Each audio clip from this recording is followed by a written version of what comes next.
ആ ശക്തിക്ക് ആരോടോ എന്തോ പറയാൻ. ബി സിനിമയിലേക്ക് സ്വാഗതം. 2000 പുറത്തിറങ്ങി തിയേറ്ററുകളിൽ പരാജയം രുചിച്ച ചിത്രമായിരുന്നു ദേവദൂതൻ. എന്നാൽ ഈ 2024 റീ റിലീസ് ചെയ്ത ദേവദൂതൻ ഒപ്പമിറങ്ങിയ പുതിയ ചിത്രങ്ങളെയെല്ലാം പിന്നിലാക്കിക്കൊണ്ട് ബോക്സ് ഓഫീസിൽ കുതിക്കുകയാണ്. ഇതിനു മുമ്പ് സ്ഫടികം എന്ന എക്കാലത്തെയും സൂപ്പർ ഹിറ്റ് ലാലേട്ടൻ ചിത്രം റീ റിലീസായി വന്നിരുന്നെങ്കിലും സ്ഫടികത്തിന് സാധിക്കാത്ത ഓളമാണ് ദേവദൂതൻ തിയേറ്ററുകളിൽ ഉണ്ടാക്കുന്നത്. സ്ഫടികം മുമ്പ് വൻ വിജയമായിരുന്നപ്പോൾ ദേവദൂതൻ പരാജയപ്പെട്ട ചിത്രമായിരുന്നു. അതിനാൽ തന്നെ ഒരുപക്ഷെ പതിറ്റാണ്ടുകൾക്കിപ്പുറത്ത് മലയാളി പ്രേക്ഷകർ പ്രായശ്ചിത്തം ചെയ്യുകയായിരിക്കണം. വിലക്കപ്പെട്ട മുറിയായിരുന്നു അത്. ഞങ്ങൾ അവിടെ കണ്ട കാഴ്ച എന്താണെന്ന് എനിക്കറിയോ. മറ്റൊരു മോഹൻലാൽ ചിത്രമായ മണിച്ചിത്രത്താഴും റീ റിലീസിന് ഒരുങ്ങുകയാണ്.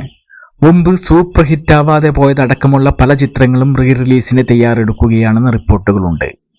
അവയിൽ പലതും മോഹൻലാൽ ചിത്രങ്ങളാണ് എന്നത് യാദൃച്ഛികമാണോ, അതോ അദ്ദേഹത്തിന്, അതായത് മോഹൻലാൽ എന്ന താരത്തിന്റെ ചിത്രങ്ങൾക്കുള്ള റീസെയിൽ മൂല്യം അധികമായതുകൊണ്ടാണോ? എന്തായാലും ഇത്തരത്തിൽ ഒരുങ്ങുന്ന സിനിമാ നിർമ്മാതാക്കൾക്കെല്ലാം വലിയ തോതിൽ തന്നെ ആത്മവിശ്വാസം പകരുന്നതാണ് ദേവദൂതന്റെ വമ്പൻ വിജയം. എന്നാൽ അക്ഷരാർത്ഥത്തിൽ തന്നെ കാലം തെറ്റിപ്പിറന്ന ഒരു മോഹൻലാൽ സിബി മലയിൽ ചിത്രമുണ്ട്. 1989 പുറത്തിറങ്ങിയ ദശരഥം. ഞാൻ മരിച്ചുപോയാൽ വായ്ക്കരിയിടാനും മറ്റ് കർമ്മങ്ങൾ എന്താന്ന് വെച്ചാൽ ചെയ്യാനും ഇവനെ അനുവദിക്കണം. 89 കാലഘട്ടത്തെ സംബന്ധിച്ച് വിപ്ലവകരമായ ഒരു തീം അവതരിപ്പിച്ചത് നമ്മുടെ അന്നത്തെ മലയാളികൾക്ക് ദഹിക്കാതെ പോകാൻ പല കാരണങ്ങളും ഉണ്ടാകാം. IVF അഥവാ കൃത്രിമ ബീജസങ്കലനം എന്നതാണ് ഈ സിനിമയുടെ കഥാതന്തു. അന്നത്തെ മലയാളികളെ സംബന്ധിച്ച് അത് ഏറെക്കുറെ അവിശ്വസനീയമായ ഒരു കേട്ടുകേൾവി മാത്രമായിരുന്നു. സിനിമ എല്ലാം കൊണ്ടും ഇമോഷണലി കണക്ട് ചെയ്യുന്നതായിട്ടും കൃത്രിമ ബീജസങ്കലനം ആണ് ഈ സിനിമയുടെ ആധാരം എന്നത് ഒരു കരടായി മാറുകയും ആ കരടിൽ തട്ടി സിനിമ വീണുപോകുകയും ചെയ്തു.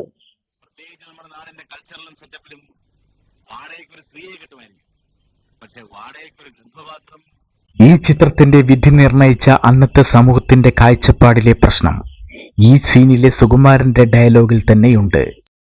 എന്നാൽ ഇന്ന് വന്ധ്യതാ ചികിത്സയിൽ ഇതേറെ സുപരിചിതമാണ്.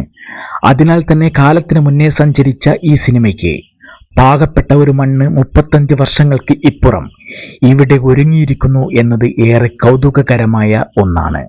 ഇന്നത്തെ പുതുതലമുറ പ്രേക്ഷകർക്ക് കല്ലുകടിയായേക്കാവുന്ന അനാവശ്യ കോമഡി ആക്ഷൻ സീനുകളുടെ കുത്തിത്തിരികലുകൾ ഒന്നും ഈ ചിത്രത്തിൽ ഇല്ല എന്നതും ശ്രദ്ധേയമാണ്.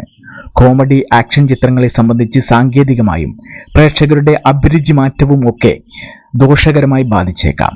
എന്നാൽ മികച്ച കുടുംബകഥ പറഞ്ഞ ചിത്രങ്ങൾക്കെല്ലാം നിലവിൽ മലയാള സിനിമയിൽ അപ്രതീക്ഷിതമായി തുറന്നിരിക്കുന്നത് അവിശ്വസനീയമായ ഒരു ബിസിനസ് സാധ്യതയാണ് എന്നത് ഏറെ കൗതുകകരമായ ഒരു സത്യമാണ്. ആ കാലഘട്ടത്തെ സംബന്ധിച്ചിടത്തോളം ദശരഥം കാലത്തിനു മുന്നേ സഞ്ചരിച്ച വിഷയം പറഞ്ഞ ചിത്രമായിരുന്നെങ്കിൽ എക്കാലത്തും പ്രസക്തമായ പാൻ ഇന്ത്യൻ ലെവലിലുള്ള മലയാളത്തിലെ ആദ്യത്തെ ചിത്രമെന്ന് പറയാവുന്ന ഒരു സിനിമ നമുക്കുണ്ട്. മറ്റൊന്നുമല്ല കാലാപാനി. മലയാള സിനിമയിലെ ഏറ്റവും മികച്ച ദൃശ്യാനുഭവങ്ങളിൽ ഒന്നായ കാലാപാനിയും അർഹിച്ച രീതിയിലുള്ള ഒരു വിജയം അന്ന് നേടിയിരുന്നില്ല. തീർച്ചയായും ഇൻഡസ്ട്രിയൽ ഹിറ്റ് ആവേണ്ട ചിത്രമായിരുന്നു കാലാപാനി.